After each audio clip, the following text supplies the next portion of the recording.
بسم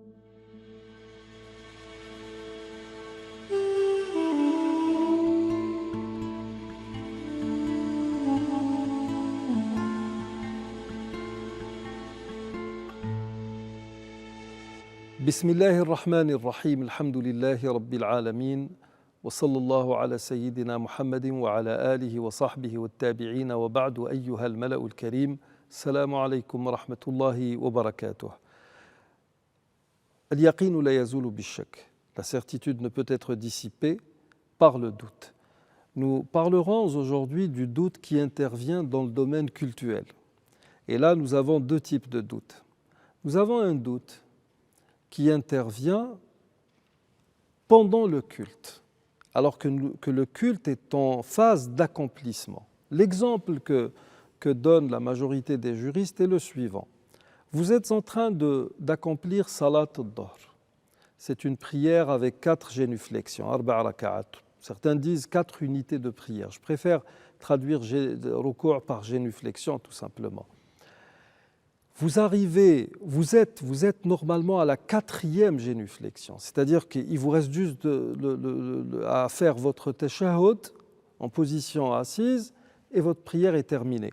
Mais alors que vous êtes en train d'accomplir votre 4e génuflexion, raka'a rabi'a, le doute s'installe et vous ne savez plus si vous avez accompli 4 ou 3 génuflexions.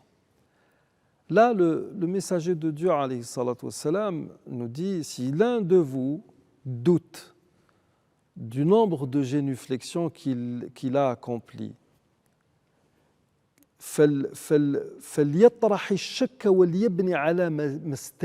c'est-à-dire qu'il doit repousser le doute et se fonder sur ce dont il est sûr.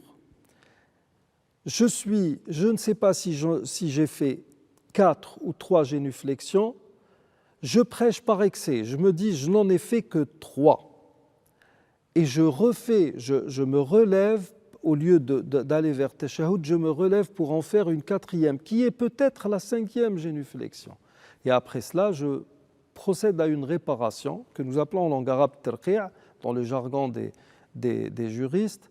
Et je fais 2 prosternations, sajdatayn.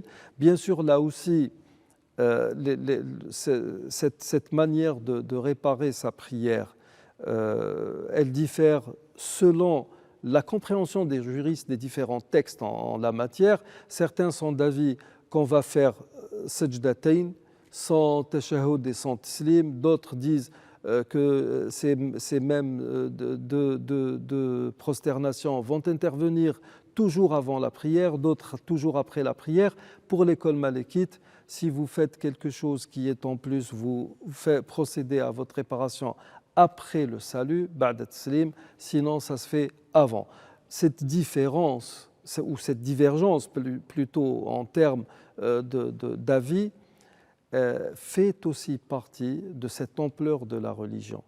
Nous ne dirons jamais que la divergence dans la nation est une source de miséricorde, mais nous dirons toujours que la divergence entre savants de l'islam est une source de miséricorde.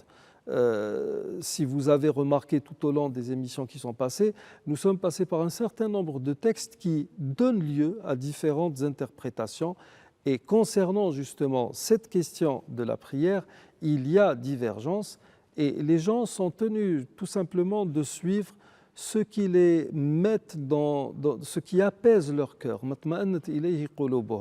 Donc, nous sommes là dans un doute qui s'installe pendant le culte et à ce moment-là, on va tout simplement baser ces sentiments ou la conviction sur ce qui est sûr. Nous avons donné cet exemple, on peut en donner d'autres. Nous arrivons au terme de cette émission. Je vous remercie de l'avoir suivi. Assalamu alaikum wa rahmatullahi wa barakatuh.